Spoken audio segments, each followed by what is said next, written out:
គូចុងក្រោយសម្រាប់ទូកចៅបាទក្រពុំសែនជ័យបាទរមីបាឡាំងពេជ្រខ្សែទឹកខាងក្រៅកោះដាច់ជាមួយនឹងពេជ្រ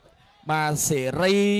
រិទ្ធធីតាអមរាសុកសែនជ័យជើងទី1ទទួលបានជ័យជំនះឥឡូវបដូរខ្សែទឹកនេះបាទបដូរខ្សែទឹកទៅខាងក្រៅនៅតែល្អលោកគ្រូអត់ទេអត់ល្អទេខាងក្រៅល្អជាងបាទក្រពុំពេជ្រល្អបាទលើនេះបន្ថែមលោកវឿនយើងចាំមើលមិនទាន់ដឹងយ៉ាងម៉េចទេខ្សែទឹកក្រៅដូចជា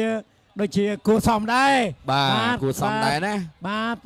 បាឡាំងពេជ្រកំហែងបាទចាំមើលជើងទី1គាត់មកពីពេញបាទមកពីពេញដែរទេខ្ញុំក៏មកពីពេញដែរបាទក៏ប៉ុន្តែកន្លែងខុសគ្នាខ្ញុំនៅអីសកាត់ព្រៃវែងព្រៃសឯនោះបាទឥឡូវយើងឃើញហើយបាទកំពុងតែបន្ថែមលបឿនមកហើយបាទចុងក្រោយនេះវាយដាច់ប៉ាត់តែម្ដងបាទមិនឲ្យតដៃទេបាទដាច់បាទមួយជើងម្នាក់ទៀតហើយបាទ038ច្បាស់ណាកំពុងពេជ្រសែនជ័យបាទរមីបាឡាំងពេជ្ររាជធានីភ្នំពេញកោះដាច់ទទួលបានជ័យជំនះ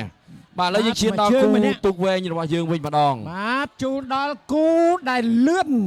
ដែលផ្ដោតអារម្មណ៍ដែលជូននៅទស្សនីយភាពគួរឲ្យចាប់អារម្មណ៍ដល់អង្គពិធីបាទសូមបងទូកចៅអីហ្នឹងបាទបដែតខ្លួននៅមុខវេទិកាយើងមកមើលទូកវែងបាទយើងក៏មិនតាន់ទៅណាព្រោះយើងនៅមានពិធីចែកពានអញ្ចឹងបងទាំងអស់គ្នានៅបន្តបាទជាកិត្តិយសរួមគ្នាជាភាពសប្បាយរីករាយការអ៊ូអរ